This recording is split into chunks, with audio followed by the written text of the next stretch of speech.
Alors, une thèse que je défends dans le cadre des topiques sensoriels, qui va peut-être choquer certaines, c'est que le ça, dans le domaine visuel et auditif, qui est propre aux femmes, expliquerait un certain manque de tonicité dans la voix et dans le visage. Chez la jeune femme, on voit bien qu'il y a une faiblesse de la voix. Elle ne peut pas avoir la voix masculine. Et chez la femme plus âgée, il y a une décrépitude qui se produit au niveau du visage, parce qu'on n'est pas, on est responsable de son visage. On est responsable de la musculation des traits.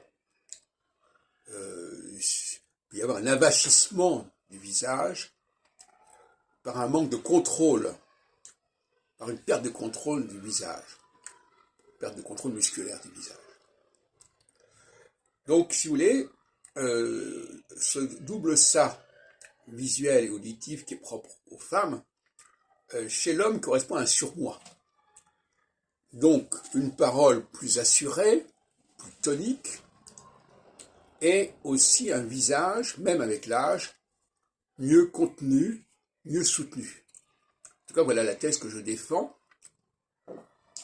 puisque je cherche toujours à relier les choses entre elles, et montrer que les différentes recherches que je mène convergent et sont en synergie d'une manière ou d'une autre.